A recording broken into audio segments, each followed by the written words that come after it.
Three.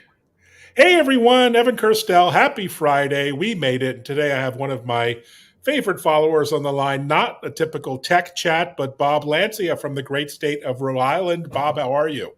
Very good. Thank you. Thank you for having me. Well, thanks for being here. Thanks for making the time. And I wanted to have you on because you're such an intriguing character. And I really appreciate you and your background and biography, what you do. You've been a politician, an educator, U.S. Navy chaplain. You're a disabled vet, and much appreciated your service. Maybe introduce yourself to the viewers, and what are you up to these days in the great state? Sure. I am a native of Cranston, Rhode Island, and a lifelong Cranstonian, except for the time I went into the military. Yes, I am a former educator and pastor, Navy chaplain, politician, and now back in school again, working on another degree. I think I mentioned I have 4 degrees: a Bachelor of Elementary Education, a Master of Divinity, a Doctor of Divinity, a fourth degree, a Master's Courtesy of the Navy, Religion Psychology, and then I'm working on my fifth degree now, 21 years later after my last one, a master's in secondary education, urban teaching, social studies curriculum at Providence College in Providence, Rhode Island. Just it's been quite the journey. I'm obviously a little older, but interestingly, your life, you think it's going to go a certain way. And I'm an ordained American Baptist minister, and I actually was at a hearing for a woman who wanted to be a minister, ordained minister. And she said, "Oh, I want to be ordained. Plus, I'm a Navy chaplain candidate." And I was like, "Navy chaplain candidate? I didn't know they had those, or even a Navy I didn't know what that was." But my stepdad was in the Navy for 20 years. So I investigated it, and I was right at the age cutoff, 32. They accepted me, and I got to seminary. And because of separation of church and state, they couldn't give you a scholarship like a doctor or lawyer, but each summer they'd send me somewhere in the country to do OJT, on the job training. So basically, my first summer I was at the Marine Recruit Training Depot in San Diego. The next summer, the Navy Recruit Training Depot up in Great Lakes outside Chicago. The third summer, the Nuclear Sub Base, Kings Bay, Georgia. The fourth summer, Mayport, Florida, when the Kennedy Carrier was still there. The fifth summer, Portsmouth Naval Hospital, Portsmouth, Virginia. My sixth summer, I was on a subtender on the pier in Norfolk. And my last year, back here at Newport, Rhode Island, where chaplain school is. And there were 2 ships left at the time. And I loved it so much that at 40, I called up the Navy and said, "I'd like to come on active duty." And they said, "There's a ship leaving for Bosnia-Herzegovina out of Staten Island, New York. You'll be there Memorial Day, you're in." So off we went. And, it's a battle group, of course, and part of a NATO operation, Bosnia-Herzegovina. So that was my introduction, and it was just a fascinating journey. I happened to be also the first exchange chaplain with the Canadian military. And it was the year that the movie that Titanic came out. But a Swiss Air, talk about technology, before iPhones, iPads, and all those kind of things, they were installing gaming systems on airplanes. So this was a Swiss Air coming from Disney World to Halifax and shoot back to Switzerland. And basically, the gaming system shorted out, burned the plane to a crisp. Stormy Labor Day weekend, I just gotten there, and they sent me, the American, out to open body bags for 2 weeks. Disney toys floating on the water, and I'm opening body bags, heads, hands, torsos, bagging and tagging. Did that for a couple of weeks. And that came the basis for my doctoral thesis, which does PTSD. And because of what I did, I said, spirituality might be a way to handle that. But the Canadians, so involved, they did the NATO operation, of course, in Bosnia-Herzegovina. They also, their General Romeo Dallaire, was the commander for the Rwanda slaughter. And so he couldn't stop it because he didn't have the equipment and everything. And he couldn't reconcile that. He's sitting on a park bench in Ottawa trying to kill himself, and eventually wrote a book to try to exorcise those demons. But so they set up 7 trauma, stress, and support centers across Canada, and they assigned me, the American, to the one in Halifax, and that's where I did my doctoral thesis work. But, so between the Rwanda situation, between the plane crash, and then the Bosnia-Herzegovina, there was a lot going on with Canada and their involvement. So I was there at a really interesting time. Well, you're such an interesting guy, and that's why I wanted to have this chat with you. You have all these experiences. So how did those experiences you described, kind of shape your worldview and lead you to get into politics in Rhode Island? What was that mind shift like? Sure. Well, I always had an interest in politics, and in fact, we talk about technology, but I physically read 4 newspapers a day. Go through them, and Oh, I you're the cut out. one. I'm sorry. You're the one. And I cut out articles, I save them in folders to refer to. But so I've always had an interest. But I've got to say, a couple of things that really piqued my interest is finances and education. Those are my two. And I was a Republican at the time, and Republicans are always known for guns and abortion, guns and Mhm. abortion. And when I went to the state house, they said, "How about we focus on finance and education?" So that's been my focus. And actually, at the time, one of the things I did talk about technology. We had the 911 system here in Rhode Island, and they were putting $1 surcharge on your cell phone, on your landline if you had one, and then they put a 26-cent charge for geotechnology. Well, guess what? They weren't using it for that. They were throwing it all into the general fund and just using it for general revenues. So I fought a battle to get that put where it needed to go, to create a segregated fund to put it in for those services. And I got ultimately half the money put into there, the other half still going to other things. But so we fought that. I had one of the FCC commissioners come in. We did a series of things. So we did that. And, Rhode Island's known for its beaches. And I fought for, I guess they were going to raise the fees for the beaches. And I fought that Oh, that's the successfully. worst. But, Yeah. that was another thing. Sex offender bill got that passed.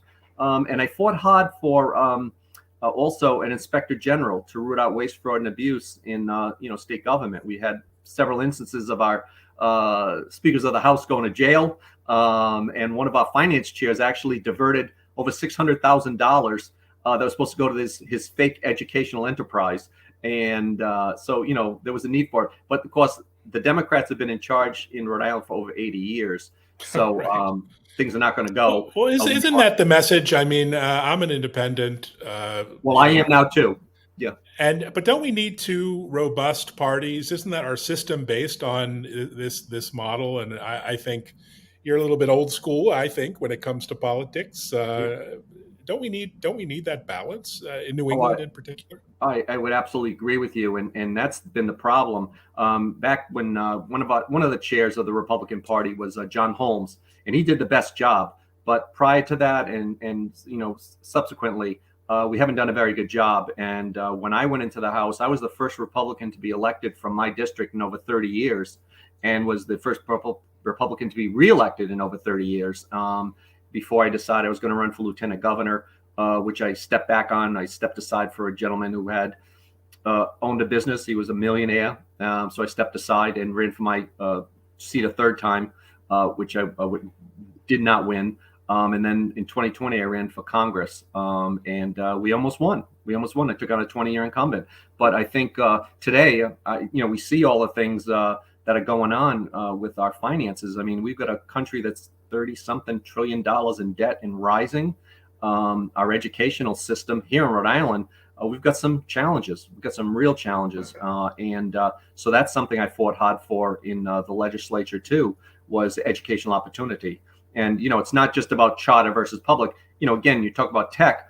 We need technical people. We need people with trade skills, and I don't think we're doing enough of that. We're putting kids in school. A lot of them are bored. They don't care, and we want to find things that will engage them and and pique their interest, and then help them be successful. So yeah, I think that's important. Absolutely. Tell us about your family, your life, if you would, a little bit about your personal life. They must have been quite supportive over the years, given all of your various extracurricular activities and Well, your it's travel and work around the world. It must have been a challenge.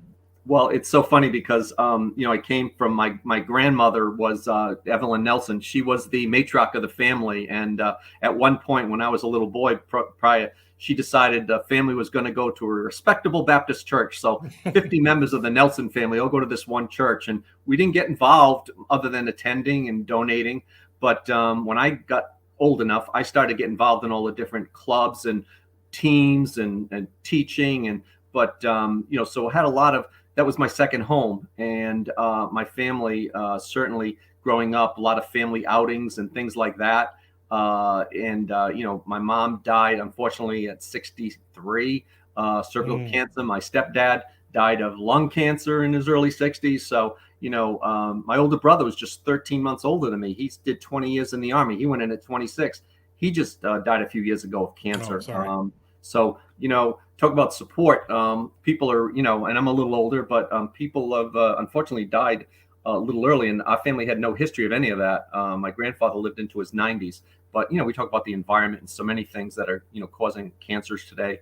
So, but my biggest support certainly has been my wife, Mary Ann, and it's unbelievable. When I first went on active duty, we were away for 6 months, but my captain wanted to make admiral, so he volunteered us for a single operation, not as part of a battle group. So after coming back, we went out for another 6 months. I jokingly said I was surprised I didn't get divorced. She was very Well, it good happens about a lot. It's it. quite a stress on Yep. families, But and maybe too many wars overseas in the past couple of decades. But let's not to get too diverted here. no, So not when at it comes all. to healthcare, I see in my research here you've done a lot to call for policies and practices around encouraging physicians to develop their own business models, be entrepreneurs, especially in inner cities. Do you have any thoughts on that? Well, yes, actually, that is the thing. We have a shortage of primary care physicians. It's only going to get worse, just as we have a shortage of teachers. And we need to dedicate time, energy, and money, to develop our future leaders, our future doctors, our future, even our nurses. We have a nurse shortage. We got to begin to focus on these particular occupations. And I know my doctor, he retired because everything started to get so technological, and it's all about, the getting on the computer and justifying everything. And he just had enough, and he just said, time to go.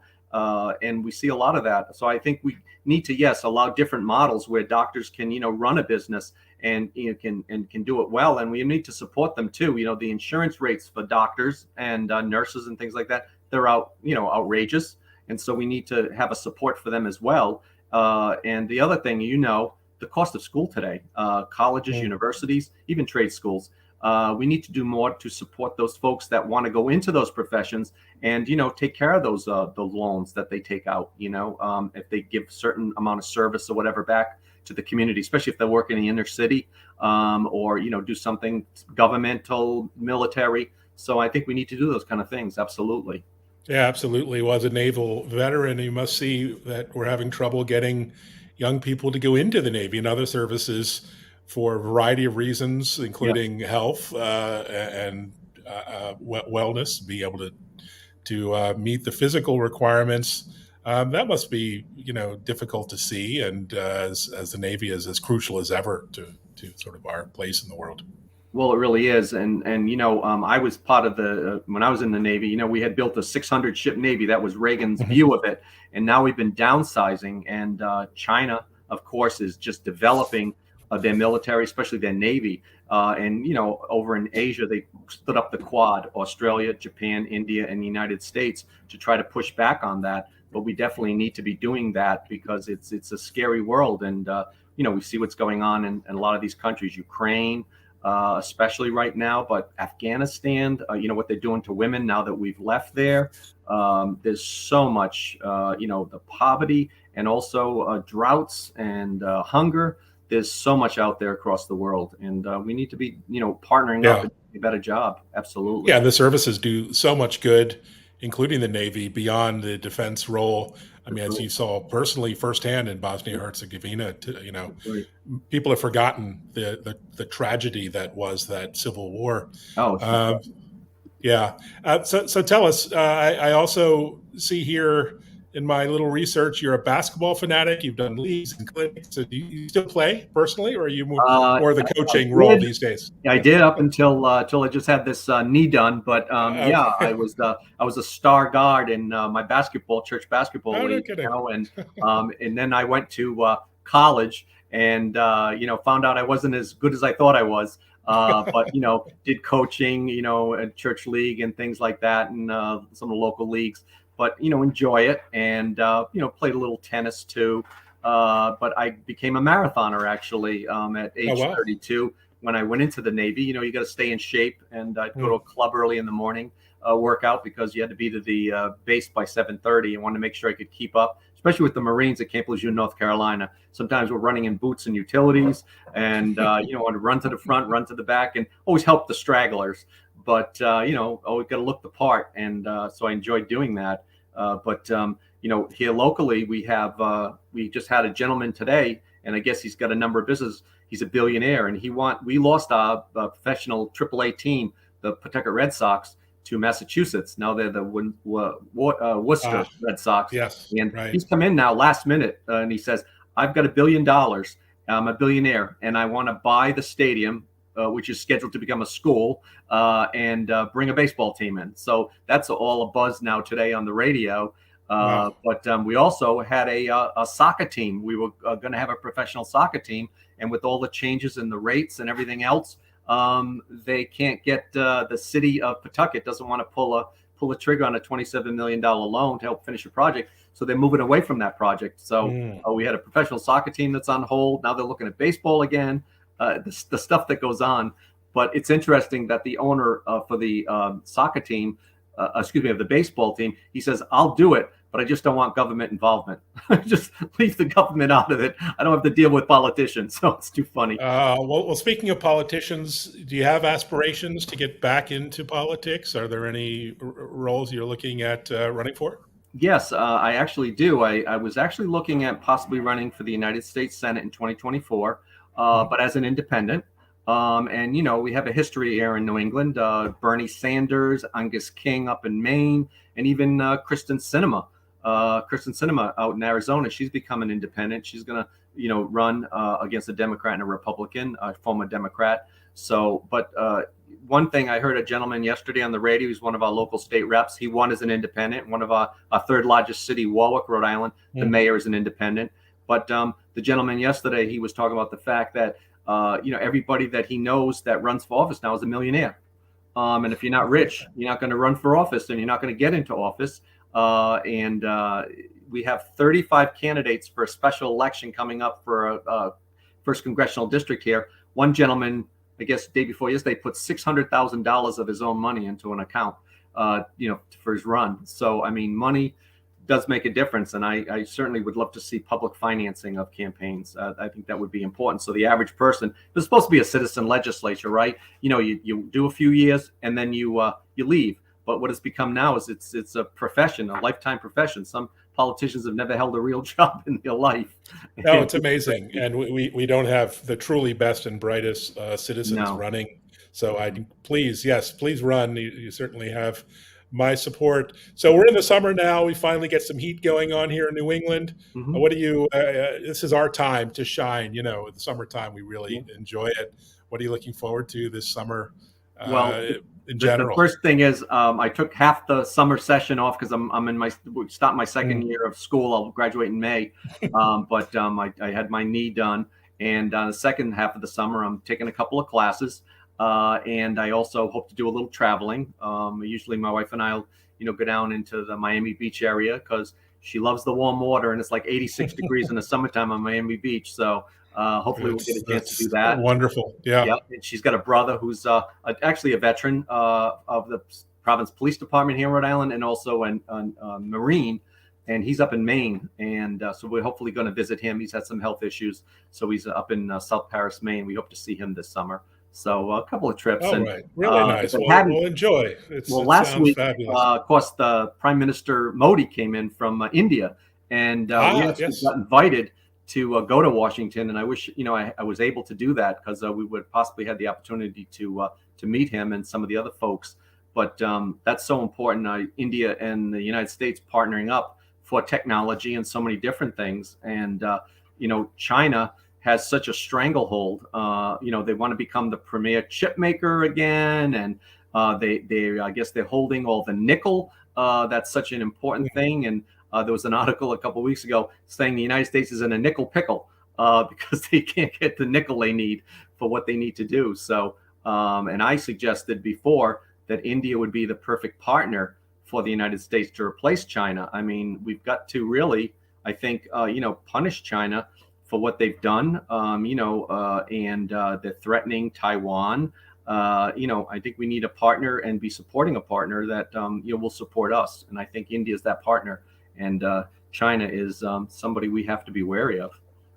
Absolutely, I would agree with that. And we have our young folks in the Navy on the front lines, as it were, kind of Hmm. defending freedom and liberty out there in the Pacific and beyond. And so let's say a little word. I'm not a religious guy, but let's say a little prayer for them Hmm. today. So, but thanks again, Bob. Thanks for chatting. I really look forward to keeping in touch. And Thank you so when you much. launch your campaign, do reach out on Twitter I and will. elsewhere, and Thank you. we'll say hello when I'm down in the great state I'd love of that. Rhode Island. All right, Bob. Thank Thanks you. so much.